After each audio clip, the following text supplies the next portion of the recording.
빌라도에게 지금 유대인들이 고발을 한 거예요. 그런데 이제 빌라도는 예수에게 대해서 어떤 죄를 갖다 찾을 수가 없었어요. 그런데 그러면 왜 유대인들이 빌라도에게 가가지고 죽이라고 하는지 한번 우리가 이제 이 부분을 한번 볼 필요가 있는데요. 19장, 요한복음 19장. 네, 요한복음 19장에 그 이유가 나와 있어요.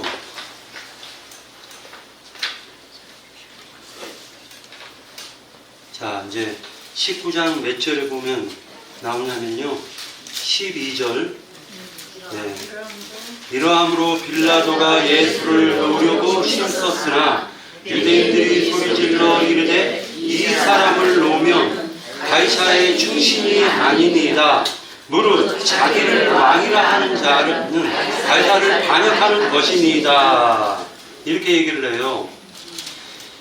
지금 이제 그 자기를 왕이다라고 얘기를 했다는 거예요, 예수님이.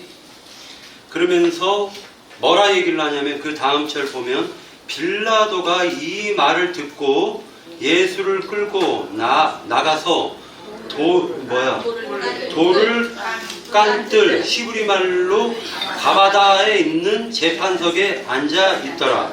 이 날은 6월절의 준비일이요 때는 제6시라. 빌라도가 유대인에게 이르되 보라 너희 왕이로다 라고 소개를 시켜줍니다. 그들이 근데 이제 여기서 굉장히 중요한데요. 그들이 소리 지르되 없이 하소서 그를 십자가에 못 박게 하소서. 빌라도가 이르되 내가 너희 왕을 십자가에 못 박으랴. 이거 굉장히 너무나 중요한 대화가 지금 오고 가고 있는데요. 못 박으랴 라고 얘기해요. 그랬더니 가이사 외에는 우리에게 왕이 없나이다 하니 이에 예수를 십자가에 못 박도록 그들에게 넘겨주니라. 자, 자기네 입으로 고백을 하는 거예요. 유대인들이 왕이 가이사라는 거예요. 그러니까 이게 얼마나 이게 지금 신앙 고백이걸랑요. 신앙 고백. 근데 이게 지금 이러한 이것이 사실은요 뻘거벗기는 거예요. 누가 지금 뻘거벗김을 당하냐면은 대제사장들이 지금 정체가 드러나는 거잖아요. 하체를 드러낸다라는 말이 사실은 하나님은요 이렇게 드러내는 거예요. 악한 애들이 여지껏 거룩한 척, 선한 척, 착한 척 하고 있었는데 예수님을 죽일 때에는 모함을 하면서 자기네들이 하나님이 왕이라고 성도들에게는 그렇게 가르쳐 주어놓고 지금 여기에 와서 신앙 고백을 뭐라 얘기하냐면 가이사가 왕이래요. 이것은 뭐냐면은 자기네들이 뻘거벗은 거예요. 하체를 드러낸 거예요. 지네들의 생명의 초서가 세상이라는 걸 딱 드러내고 있단 말이에요. 이것이 바로 하체를 드러내는 거예요. 그러니까 지금 어떻게 예수님께서 적나라하게 그 이스라엘의 몰지각한 목자들을 어떻게 그들의 그 속심정, 마음, 그들이 숨겨져 있는 그 마음을 어떻게 까발리고 있는지를 갖다 적나라하게 보여주고 계시다라는 것입니다. 자, 여기서 이사야서 57장을 보도록 하겠습니다. 이사야서 57장.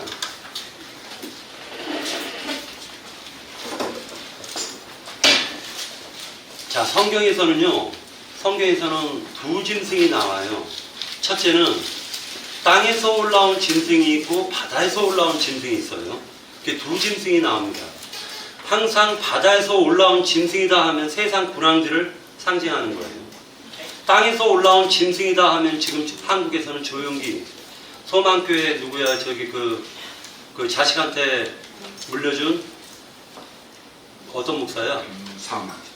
김상환 목사. 김삼원, 길자연, 기타 등등. 기타 등등이에요. 이런 사람들이 땅에서 올라온 짐승들이에요. 그래서 성경에서 땅에서 올라온 짐승을 갖다 유심히 한번 볼 필요가 있는데 지금 여기에서는 땅에서 올라온 짐승들을 갖다가 지금 뻘거벗기는 얘기를 하는 거예요. 그래서 그 하체를 드러내는 건데 잘 보십시오. 이사야서 57장 1절에서 보면 의인이 죽을지라도 마음에 두는 자가 없고 진실한 이들이 거두어 감을 당할지라도 깨닫는 자가 없도다. 의인들은 악한 자들 앞에서 불리어 가도다. 그들은 평안에 들어가는 바른 길로 가는 자들은 그들의 침상에 편히 쉬리라. 이렇게 얘기하면서요. 3절 무당의 자식 간음자와 음녀의 자식들아. 여기서 잠깐만요. 간음자와 음녀의 자식들이라고 했는데 사실은 시예요. 음녀의 시를 얘기하는 겁니다. 너희는 가까이 오라. 너희가 누구를 희롱하느냐? 누구를 향하여 입을 크게 벌리며 혀를 내미느냐? 너희는 폐역의 자식, 거짓의 후손. 여기서 후손도 시입니다. 거짓의 시 아니냐? 너희가 상수리 나무 사이 모든 푸른 나무 아래에서 음욕을 피우며 골짜기 가운데 바위 틈에서 자녀를 도살하는도다. 이렇게 얘기를 하고 있습니다.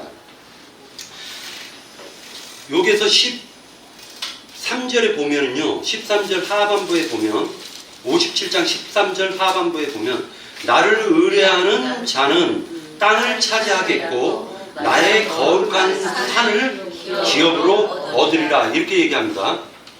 14절에서 보면, 그가 말하기를 도두어 길을 수축하여. 이 일을 사실은 누가 했죠? 도두어서 길을 수축했었던 사람이 세리 요한이잖아요. 세리 요한이 이 일을 했었던 거잖아요.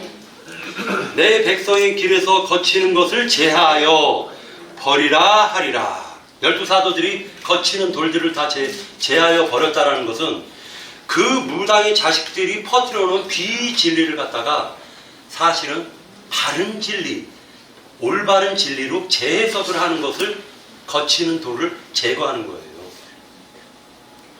지극히 여기서 어디까지 읽었죠? 지극히 존귀하며 영원히 거하며 거룩하다 이름하는 이가 이와 같이 말씀하시되 내가 높고 거룩한 곳에 있으며 또한 통회하고 마음이 겸손한 자와 함께 있나니 이는 겸손한 자의 영을 소생시키며 통회하는 자의 마음을 소생시키려 함이라. 내가 영원히 다투지 아니하며 내가 끊임없이 노하지 아니할 것은 내가 지은 그의 영과 혼이 내 앞에서 피곤할까 함이라. 그의 탐심과 제약으로 말미암아 내가 노하여 그를 쳤으며 또 내 얼굴을 가리고 노하였으나 그가 아직도 패역하여 자기 마음의 길로 걸어가도다. 이렇게 얘기하고 있습니다. 성경 마태복음 13장을 볼게요. 마태복음 13장. 마태복음 13장 35절에서부터 읽겠습니다. 36절. 이에 예수께서 무리를 떠나사 집에 들어가시니 제자들이 나와 이르되 밭에 가라지의 비유를 우리에게 설명하여 주소서. 대답하여 이르시되 좋은 씨를 뿌리는 자는 인자요 밭은 세상이요 좋은 씨는 천국의 아들들이요 라고 얘기했으니까 씨는 곧 그의 아들들인 거예요. 자, 그런데 하체를 드러내요. 이 하체를 드러낸다는 건 모독하는 행위인데 지금 겉으로 봤을 땐 예수님의 하체를 드러내는 거예요. 자, 이스라엘 백성들 대제사장, 서기관, 바리새인, 율법사 할 것 없이 종교 지도자들과 권력자들은 지금 예수 그리스도의 하체를 드러내고 있단 말이에요. 그런데 알고 보니까 지네들의 하체는 더 드러나고 있어요. 지금. 역설적으로. 우리가 그 부분을 봐야 되는데 가라지는 악한 자의 아들들이요 가라지를 뿌린 원수는 마귀요 추수 때는 세상 끝이요 추수꾼은 천사들이니 그런즉 가라지를 거두어 불에 사르는 것 같이 세상 끝에도 그러하리라. 인자가 그 천사들을 보내리니 그들이 그 나라에서 모든 넘어지게 하는 것과 또 불법을 행하는 자들을 거두어내어 풀무불에 던져 넣으리니 거기서 울며 이를 갈게 되리라. 할 때 요게 풀무불이 지옥불입니까? 이거 풀무불 지옥불이에요? 아니에요. 지금 이게 지금 김은혁이라는 사람이 몇 년도 몇 월 며칠 비가 오지 않네, 멸망을 하네 이렇게 얘기를 하면서 데려감을 당하고 버려둠을 당하는데 버려둠을 당한 사람이 축복받는 거래요. 아니에요. 이게 지금 풀무불에 던져 넣으리라 라고 얘기한 것은 세상에 남겨둔다라는 거예요. 세상에 남겨둔다라는 거예요. 그러니까 결과적으로는 자 보세요. 그러면 의인들은 데려감을 당했죠. 자 보세요. 의인들은 데려감을 당하고 버려둠을 당한 자들은 풀무불에 던져 놓으리니 거기에서 울며 이를 갈게 되리라 라고 표현하고 있고, 그때의 의인들은 자기 아버지 나라에서 해와 같이 빛나리라. 귀 있는 자는 들으라. 이렇게 얘기하고 있단 말이에요. 그러니까 다시 얘기해가지고요. 의인들은 추수돼서 심판 때 세상 끝에 추수가 되어가지고 아버지 나라에서 해와 같이 빛나고 있을 때 버려둠을 당한 자들은 풀무불에 던져져서 거기에서 슬피 울며 이를 가는 거예요. 지금 성경이 얘기하고 있는 거예요. 그죠? 그러니까 결과적으로는 지금 여기에서 우리가 요한복음 형제님이 증거하고 있는 이 부분이 지금 짐승, 지금 가이사와 빌라도는요, 세상 군왕과 그 이스라엘 총독으로 있었기 때문에 그는 바다 짐승들이란 말이에요.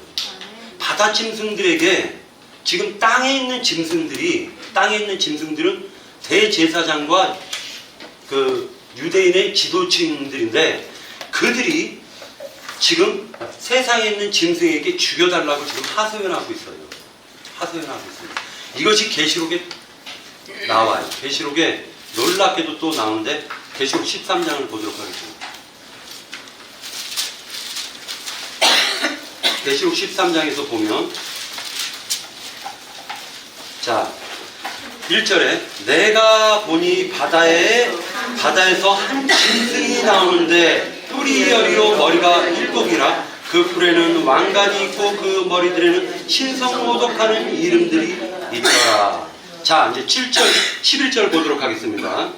내가 봄에 또 다른 짐승이 땅에서 올라오니 어린 양같이 두 뿔이 있고 용처럼 말을 하더라. 결과적으로 13장에서 보면은요, 13장 1절에서는 바다에서 올라오는 짐승, 13장 11절에서는 땅에서 올라오는 짐승들이 지금 연합해가지고 믿는 그리스도인들을 갖다가 죽인다라는 거예요. 참되게 믿는 하나님의 시들, 즉 천사들을 죽인다라는 게 계시록 13장에 나와 있는 거예요. 그런데 살려면은 어떻게 사느냐? 666 짐승의 표를 받으면 살죠. 근데 역설적으로는 죽는 거죠. 죽는 거예요, 역설적으로는. 결과적으로는 이게 뭐냐면은, 우리가 이제 성경을 갖다가 이렇게 보면은, 지금 미국에 계신 나영재님께서 땅짐승과 바다짐승에 대해서 얘기를 지금 해주고 계세요. 그 땅짐승과 바다짐승이 연합해가지고 지금 예수를 갖다 죽이는 거란 말이에요. 예수를 죽이잖아요. 그런데 바다짐승도 죽이는 권한이, 땅짐승도 죽이는 권한이 있죠. 신성모독을 했기 때문에 돌로 쳐 죽이면 돼요. 성경에 보면은 돌이라는 것은 굉장히 많은 의미가 있어요. 이 돌이라는 게 결국에 계시록에 가가지고는 12보석돌이 되는 거예요. 그래서 이스라엘에서는 12보석을 가슴에 흉패로 달고 다니는 겁니다. 보석은 사람을 상징하는 거예요. 사람, 항상. 그리고 돌은 사람이에요. 그런데 마귀가 예수님을 시험한단 말이에요. 이 돌덩이를 떡덩이가 되게 하라 라고 얘기해요. 다시 이 얘기는 무슨 말이냐면, 사람들의 영혼을 가지고 네가 장사하면서 먹고 살라는 뜻이에요. 그러니까 지금 예수님이 하신 말씀이 뭐라 얘기하냐면, 사람이 떡으로만 사는 것이 아니고 하나님의 말씀으로라야 살 수 있느니라 라고 얘기하시는 거예요. 즉 다시 얘기해서 뭐냐면, 마귀가 지금 이스라엘 백성을 예수님을 어떻게 시원했냐면은, 예수님을 시원한 것뿐만 아니라 지금 세상 기독교계에 있는 모든 종교체계의 지도자들을 어떻게 시원하고 있냐면, 저 성도들을 갖다가 네 밥벌이 삼아. 그렇게 지금 유혹하는 거예요. 그래서 거기에 성도들이 밥벌이가 되면 그 사람은 하나님이 씨가 아니라 가라지 씨, 마귀의 자식이라는 걸 보여주고 있는 거예요. 성경이. 그러니까 돌덩이라고 얘기를 할 때 항상 먼저는 예수 그리스도께서 하늘에서 내려온 돌이죠. 그리고 밭은 세상이오라고 했어요. 인간의 마음의 연합체가 세상이라는 거예요. 그래서 세상은 두 세상이 있다라고 얘기해요. 하나는 어둠의 세상, 하나는 예수 그리스도의 세상이 있다라는 거예요. 어둠의 세상에서도 두 개로 나눠진다. 하나는 거짓 복음을 증거하는 가라지 씨, 마귀의 자식들의 땅짐승과 세상의 군왕들인 그러니까 바다짐승이 있다라고 얘기하는 거예요. 그러니까 양쪽으로 또 나눠지는 거예요. 자, 먼저 씨는 위로는 하나님의 아들들이 씨고 또 나눠질 때 마귀의 씨가 있는데 그 마귀의 씨도 두 개로 또 나눠진다. 하나는 땅짐승과 하나는 바다짐승이다. 이렇게 지금 성경이 얘기를 하고 나인재님도 그것을 갖다 지금 집중적으로 다루고 있는 것 같아요. 예. 그 예수를 이제 신문하는 장면과 십자가에 못 박으라고 하는 이 장면에서 그러면 이제 이 사건은 그대로 끝났는가? 저는 이제 이 부분에 대해서 보고 싶어요. 신앙이라고 하는 것은 구약에서 이미 증거된 것이 예수 그리스도께서 실현하시고 또 그 다음에 이제 뭐가 남죠? 이제 우리가 그 길을 가는 거잖아요. 그러면 이 십자가에서 신문하고 십자가에 못 박으라고 하는 것이 이 시대에는 없는가? 그게 이제 또 우리 심령에서 일어나는 사건이죠. 물론 여기서는 십자가에 못 박으라고 하는 사람은 없을 겁니다. 그런데 이 종교 세력 안에는 지금도 그런 사람들이 있죠. 예수와 그러니까 예수가 말씀인데 말씀을 가지고 지금도 이게 아니라고 부정하고 또는 이 예수는 십자가 못 박아야 된다고 하는 사람들이 있다는 거죠. 근데 심지어는 제 자신도 이 예수를 볼 때 저분이 예수인지 모르는 경우가 있다는 거죠. 어떤 때냐? 말씀으로 이게 뭔 뜻인지 모르는 거예요. 그리고 오해할 때는 그게 뭐냐? 내가 예수를 부인하는 것. 지금 그 상황이 계속되고 있다. 이제 이걸 한번 말씀드리고 싶었어요. 그래서 넘 얘기할 게 뭐 있습니까? 제가 봤을 때도 말씀을 오해해가지고 그것을 주장할 때가 있죠. 그럼 그때 제가 무슨 짓을 하고 있는 것인가요? 예수를 부인하고 있었던 거예요. 그래서 그런 부분들, 그래서 우리가 말씀을 오해하고 이해하지 못하면 지금도 우리가 주님을 부인할 뿐 아니라 십자가에 못 박는 그런 상황이 된다는 거죠. 그런 부분들을 자꾸 그런 부분들이 자꾸 이렇게 보이고 또 생각하게 되고 그래서 오늘 이렇게 이제 말씀 이렇게 들으면서 이 부분을 한번 나누고 싶어가지고 말씀드려봤습니다. 6장 22절이요. 저는 이 말씀을 들으면서 이 말씀을 하심에 곁에 섰던 아랫사람 하나가 손으로 예수를 쳐 이르되 내가 대제사장에게 이같이 대답하느냐 하면서 그 밑에 절에도 네가 어찌하여 나를 치느냐 하시더라 이랬는데 저는 이 말씀을 들으면서 뒤통수를 엄청 크게 맞았거든요. 저는 예수를 부인할 때는 있어도 손으로 쳤다고 생각을 해보지를 않았어요. 그런데 형제님 말씀을 듣다 보니까 손은 행위를 말하는 거고 우리가 이제 어떻게 교회 생활을 했느냐 그건데 손으로 너무 많이 쳤더라고요. 전 그래서 그게 많이 해결을 했는데 그게 이제 양심 안에서 순간순간 주님이 이제 책망할 때가 있잖아요. 그랬을 때 그거를 그냥 예사로 넘기고 가벼이 넘겼다는 거를 이번에 이 말씀을 들으면서 너무 많이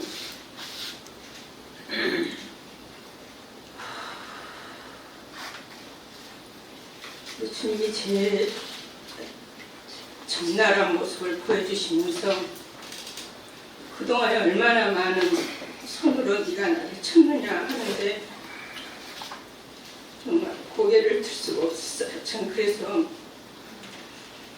이걸 하고 싶지 않았는데 주님이 하라고 하셔서 부끄럽지만 했습니다. 제가 댓글 봤던 자료죠. 그래서 특별히 말씀드릴 것이 있을까 이렇게 훑어봤는데 저는 이제 자료를 다 보기는 했어요. 우선은 이제 그 예수님을 심판하실 때 보면 세상 권력과 종교 권력이 결탁을 해가지고 예수님을 심판을 하잖아요. 그런 역사는 앞으로 곧 계속 반복될 것이다. 오늘날 우리 강화문이 요즘 시끄러운 거 보면 세상 신하고 이 종교 신들이 잘 만나가지고 이렇게 하는 걸 우리가 볼 수가 있어요. 그런데 이제 그런 것들이 다 보면은 자기의 어떤 기득권을 지키기 위한 거거든요.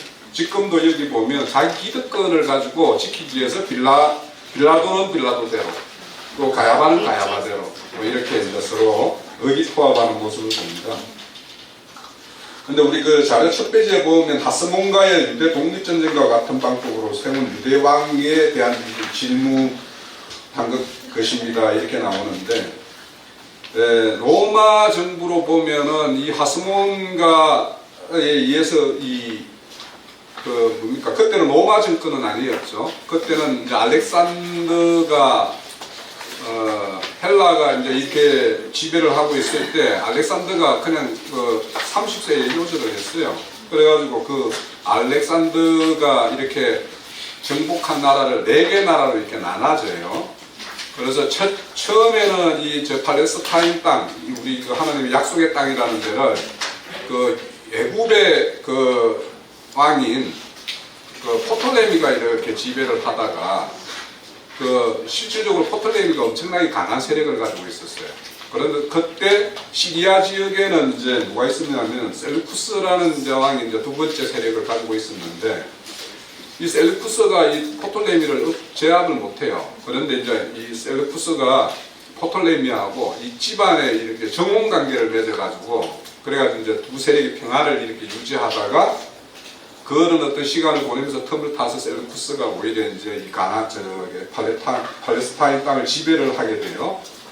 그때 이제 지배를 하고 있을 때, 그때 이제 그 셀루쿠스의 제국의 4번째 왕인 안티오쿠 에피파네스라는 왕이 있어요. 에피파네스라는 이름 자체가 뭐냐면 신의 출현 이런 뜻이에요. 그러니까 자기 자신이 신이라는 거예요. 그러니까 자기 자신이 그 에피파네스가 그 당시에 이 그 성전에다가 막 돼지 머리를 올리고 막 뭐 돼지 피를 뿌리고 막 이런 짓을 이렇게 행해가지고 그 당시에 이제 거기에 유대 어떤 그런 그 하시딤, 하스몬가라는데 이게 하시딤이라고 거룩한 자들이라는 뜻이에요. 거룩한 자들이 여러 분파로 나눠져 있었는데 그 당시에 이제 우리 그 열심당원 베드로가 속해 있는 열심당원들이 이 하시딤의 대표적인 거예요. 그래서 그들이 그 이제 강야로 갔죠. 강야로 갔는데 강야에 이제 나가서 이제 자기 어떤 세력을 이루어 가지고 이렇게 독립운동 비슷하게 자기들만의 어떤 독립운동보다는 거룩한 어떤 이런 생활을 영위하고 있었는데 그때 이제 그 셀루쿠스의 어떤 그 제국의 어떤 그런 통치자들이 그 당시에 그 마따디아라고 우리 마카베오의 마카베오 있죠. 우리 저기 가톨릭에서 배우는 성경, 우리 성경에는 없지만 거기에 나오는 그 마따디아 아들 중에서 유다가 있고 시몬이 있고 막 이렇게 몇 명이 있어요.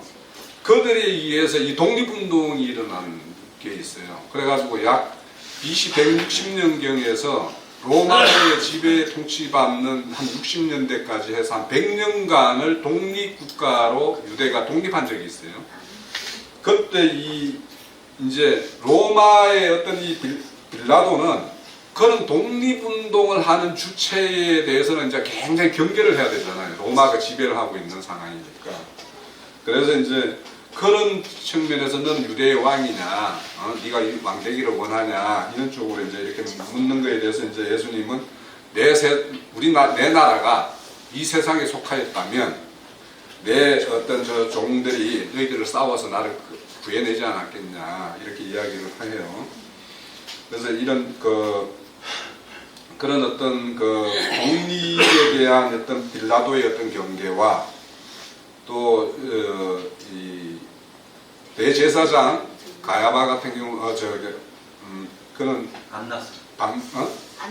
안나스와 가야바 맞잖아요, 그죠? 가야바가 이런 어떤 대제사장들은 종교적으로 이제 이 예수의 어떤 가르침으로 인해서 이렇게 미혹해야 한다 이렇게 해서 이렇게 공동의 적이 되어 있는데 우리가 이 내용에 대해서는 우리 강론에서도 그 말씀이 있었는데 누가복음 23장을 한번 더 가볼게요.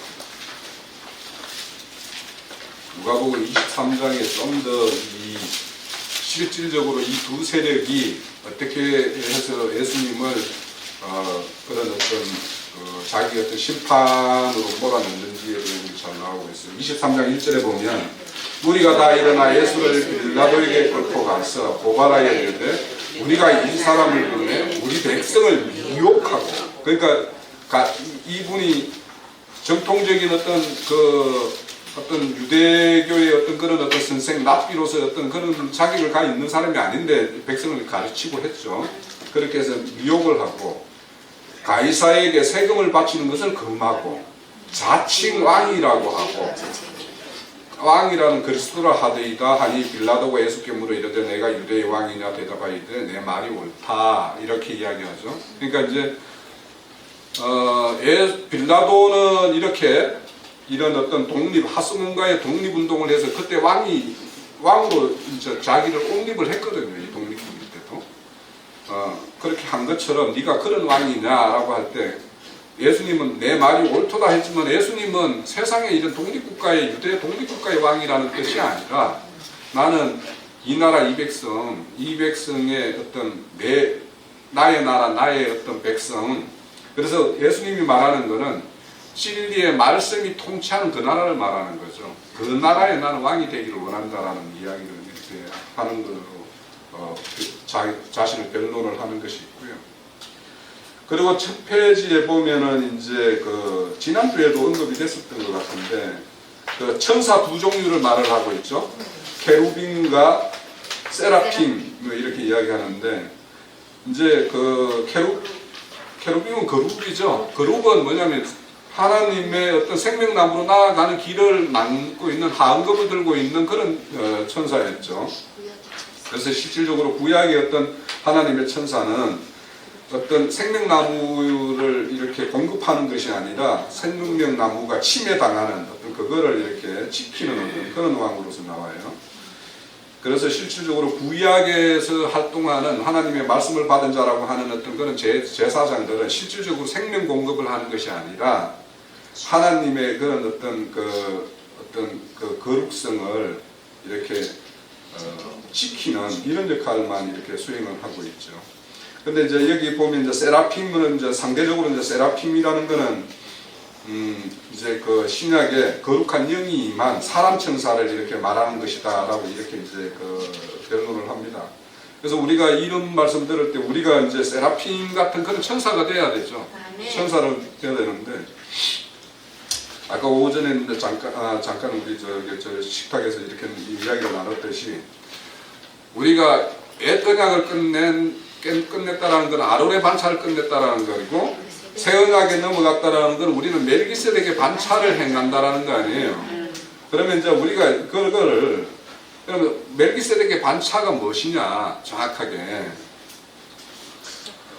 내가 하나님의 의의 사자로 파송된 자로서의 뭔가 일을 하고 있을 때 내가 진짜 멜기세덱의 반차의 일을 행하는 거예요. 그러니까 우리가 그냥 만약에 나는 옛언약을 끝내고 새 언약으로 넘어갔는데 나는 아론의 반차를 끝내고 뭐 멜기세덱의 반차를 행하는 사람이야 이렇게 말만 한다면 이게 교리예요. 교리고 이게 실질적으로 내가 하나님의 어떤 의의 사자로서 파송된 이런 세라핌과 같은 역할을 할 때 내가 정말 멜기세덱의 반차에 참여한 자가 되는 거예요. 네. 그거를 좀 말씀드리고, 그리고 메시아의 나라는 예수의 영과 정신이 그 사람의 심령을 주장하고 다스리는 나라를 말하는 것이다. 그래서 예수님이 말하는 그 나라와 이 저기 빌라도가 말하는 그 왕의 어떤 나라, 그 나라는 전혀 다른 거다라는 것을 우리는 너무도 잘 알고 있고요. 그래서 뭐 지난주에 대략 이야기를 드렸던 내용들이라서 특별히 더 부과해야 될 것이 있는가 싶은데, 6페이지에 보면 성경에는 처녀의 태라고에 대해서 이렇게 정의한 것을 말씀 정리해놨는데, 처녀의 태는 회개합니다. 6페이지 정도에 있는데요. 6페이지는 10페이지에 있는데, 지난 죄를 용서받고 깨끗한 마음을 상징한다. 처녀태라는 거는. 예. 그래서 이 깨끗하게 용서받은 마음의 태, 이 상태로만 있으면 안 되죠. 처녀의 태. 예? 그러면은 이렇게 깨끗해진 어떤 밭이 이제 새롭게 이렇게 된 상태예요. 그러면 여기에 이제 씨를 뿌림을 받아야 되죠. 예. 그래서 우리는 그 영의 어떤 그 씨뿌림을 받아서 우리가 온전한 어떤 생명이 잉태하는 그런 사건들이 일어나야지 되겠죠. 그리고 그 제가 마지막에 덧붙였던 그 셈족의 하늘의 개념에 이번에 어떤 강론에서 더 부과되는 게 뭐냐면 피조물들과 하나님, 백성들과 왕, 저 한 7페이지에 있습니다. 죄인들과 대제사장, 양무리와 그 선지자, 가족과 가장, 자식들과 아버지, 아내와 남편, 이 대칭 개념에서 하나님, 왕, 대제사장, 그 선지자, 가장, 아버지, 남편이 하늘이다. 그러니까 하늘이라는 개념을 좁게는 이런 어떤 사람들 사이에서의 어떤 관계성에서도 나타나는 것이고, 그래서 그 하늘이라는 개념을 좀 더 이렇게 확대시킬 필요가 있겠다라는 그 생각이 들었습니다. 네, 제가 드리고 싶은 거는 뭐 이 정도로 하겠습니다. 예, 그렇게 하십시오. 네, 잠깐 볼게요. 내일이 6장이? 9장. 9장.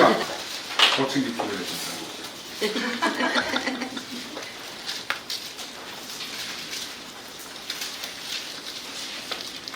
1절부터 4절까지요. 네, 9장. 여덟째 날 모세가 아론과 그의 아들들과 이스라엘 장로들을 불러다가 아론에게 이르되 속죄제를 위하여 흠없는 송아지를 가져가고 번제를 위하여 흠없는 시간을 여호와 앞에 가져다 드리고 이스라엘 자손에게 말하여 이르되 너희는 속죄제를 위하여 순념소를 가져오고 또 번제를 위하여 1년 되고 흠없는 송아지와 어린 양을 가져오고 또 화목제물을 위하여 여호와 앞에 드릴 수소와 수양을 가져오고 또 기름 섞은 소제물을 가져오라. 오늘 여호와께서 너희에게 나타나실 것이니라. 아멘. 이제 그 예수님은 그 빌라도나 대제사장들에게 유대인들에게 이런 실문을 받고 흠도 없고 정없는 그 하나님의 어린 양으로, 또한 수염소는 그 죄인들을 위한 염소는 죄인이잖아요. 이게 우리 죄를 담당하신 수염소로, 또 그 여기 보면은 송아지는 하나님의 일꾼으로, 이런 모습으로 주님 앞에, 아니 그 유대인들이나 그 세상 그 짐승들하고 땅에 올라오는 짐승들하고 이런 흠도 없고 점도 없는 하나님의 어린 양으로 가야 이런 정금을 받잖아요. 그들한테 흠도 없고 점 없는 그런 모습으로 섰다는 거죠. 그 죄인들을 위해서 이제 주님은 그 하나님의 어린 양으로 가실 그분이잖아요. 이게 이 주님이 첫 번째 본을 보이셨고 또 제자들도 이런 모습으로 이제 흠도 없고 점도 없는 이제 점검을 받는 거예요. 제자들이 보면은 그 순교를 당할 때 사도 바울도 그 바다에서 올라오는 짐승들과 땅에서 올라오는 짐승들의 점검을 받았잖아요. 제자들도 보면은 다 그런 길을 갔어요. 근데 우리들도 이런 길을 가려면 흠도 없고 점도 없는 그런 모습으로 가야 순교를 받을 수 있는 거죠. 예, 주님은 이런 모습으로 그들한테 점검을 받고 흠도 없이 점도 없이 세상 죄를 지고 가는 그 하나님의 어린 양으로 가셨다는 거죠. 마태복음 18장에 보시면은요, 그 가야바라는 사람이 어떤 사람이냐면 안나스의 사위예요. 근데 이 가야바가 어떤 말을 했냐면 다수를 위해서 한 사람이 죽는 게 낫다라고 얘기했던 대제사장이었던 사람이에요. 그러니까 이스라엘 나라를 위해서 한 사람이 죽어야 된다 이 얘기를 했고, 또 다수를 위해서 한 명이 희생되는 것도 뭐 하면서 얘기를 했던 사람이 가야바예요. 그런데 원래는 대제사장이 한 명 있어야 되잖아요. 근데 지금 여기서 보면은 실권은 안나스가 갖고 있고, 그 다음에 그 사위는 대제사장이지만 실권은 그다지 크게 있었던 것 같지는 않아요. 그러니까 지금 잡힌 상황이 어떻게 되느냐, 안나스가 보낸 사병들을 통해 가지고 예수님이 잡히는 겁니다. 첫 번째. 그럼 지금 예수님이 안나스에게 끌려갔을 거 아니에요. 두 번째로는요, 그 안나스가 가야바에게 보내요. 자기 사위에게 보내는 거예요. 그 사위가 신문을 하다가 어디로 보내냐면은 지금 빌라도에게 보내는 겁니다. 빌라도가 받고, 그래? 나사렛 예수야? 그럼 나사렛 지방에 통치하고 있는 총독 있잖아 하고, 그 총독이 헤롯이니까 헤롯에게 다시 보내는 겁니다. 그 헤롯이 신문을 해가지고 누구한테 보내냐면 다시 빌라도에게 보내는 거예요. 자, 그러면 이동을 몇 번 했느냐? 그 하룻밤에 이동을 몇 번 했고, 실질적으로 그러면 왜 이렇게 조사를 받아야만 됐느냐? 지금 아까 자매님이 말씀하셨던 것처럼 레위기의 율법에 보면은 점이 있고 흠이 있나 없나를 갖다가 지금 누가 보냐면 멜기세덱의 반차가 보는 게 아니에요. 아론의 반차가 보는 거야. 그럼 점이 있고 흠이 있나, 점 있고 흠이 있는 이게 소년소냐 아니면은 어린 양이냐 무슨 소냐 이걸 갖다가 지금 검사를 하는 건데, 그 검사를 두 군데에서 다 받아는 거예요. 지금 5군데 왔다 갔다 거렸잖아요. 그러니까 지금 점 있고 흠이 있나 없나를 지금 다 점검받은 거예요. 그 과정이란 말이에요. 예수님이. 그래서 완전한 무죄자라는 걸 갖다 지금 입증을 한 거예요. 그 완전한 무죄자가 되신 예수 그리스도께서 십자가에서 죽으시는 것이 곧 우리의 뭐를 위해서? 대속을 위해서라는 거예요. 이건 엄청난 사건인 거예요. 근데 우리가 여지껏 생각했었던 것은 점 없고 흠이 없다 이 부분을 갖다가 어떻게 보고 있었냐면은, 이런 아기의 자식들이 이렇게 점 있고 흠이 있는 거를 볼 거라고는 생각도 못 했잖아요. 그죠? 근데 이것이 모세의 제사장들이 율법의 요구를 완벽하게 응하는 거예요. 두 번째로 아까 이제 홍영진님이 얘기하셨는데, 세라핌이랑 무슨 핌이요? 그라핌? 케루빔. 이건 이제 그 시브리어 헬라어로 얘기하니까 헷갈린데, 원래 정석적으로 말하자면 먼저 사람이 있기 전 이전 시대에는 천사들이 먼저 만들어졌죠. 근데 그 천사들이 두 부류가 있는 거예요. 하나는 타락한 천사들이 있고, 그들은 결국엔 마귀가 되는 겁니다. 귀신, 잡귀신도 되고, 또 한쪽은 여전히 하나님의 통치 영역 아래에서 지금 역사하는 천사들이 있는 거예요. 자, 그 구약의 천사들을 구름이 뭐 그걸로 얘기를 하고 그걸 그룹이라고도 하고 스랍이라고도 얘기합니다. 스랍. 스랍이라고도 하고 헬라어인가 시브리어에서는 뭐 세랍이라고도 얘기하고. 그러니까 지금 현재 성경에서는 그룹이라고 얘기하고 있어요. 그게 에스겔서에서 나오는 그러니까 네 생물이 바로 그룹이에요. 그룹. 그 다음에 지금 속죄소와 시은자에서 날개로 덮어주고 있는 역할을 하는 것도 그룹천사, 스랍이라고 하는 그룹천사들이에요. 그리고 사람 천사라는 게 있다는 거예요. 그게 이제 세라핌인데 그 세라핌이 굉장히 중요하다. 신약에 들어와가지고 실제로 하나님이 원하는 천사는 세라핌들이에요. 세라핌들. 그래서 세라핌을 그걸 나인제님이 그렇게 해서 강조한 것 같다라는 거예요. 그래서 구약의 그 스랍, 구름인가 뭐 하는 것은 두 부류가 있다. 하나는 화염검을 갖고 있는 불다스리는 천사와 그 다음에 위로하는 천사가 또 있는 거예요. 그 구약에는 그렇게 두 천사가 있었던 거예요. 하나님이 통치하는 마귀 천사, 그 다음에 마귀를 하나님이 사용도 하고 하나님이 위로의 영을 부어주시는 그 천사들도 똑같은 그룹이라고도 하고 스랍이라고도 하는 거예요 지금. 네. 잠깐만. 나인제님 말씀을 며칠 전에 제가 들었는데 치천사에 대해서 카페에 올려놨을 겁니다. 그거 제대로 읽으시면 박형진님이 조금 나인제님이 말씀하신 거하고 조금 다르게 전한 부분이 있어서 나인제님의 말씀을 읽은 저로서 드리면 그래요. 나인제님이 요번에 오셔서 말씀하시기를 케루빔은 그룹 천사들이고 세라핌은 스랍이라고 하고 히브리어 원어로는 사랍이라고 한다고 치천사 거기에 설명을 해주셨고 말씀도 해주셨어요.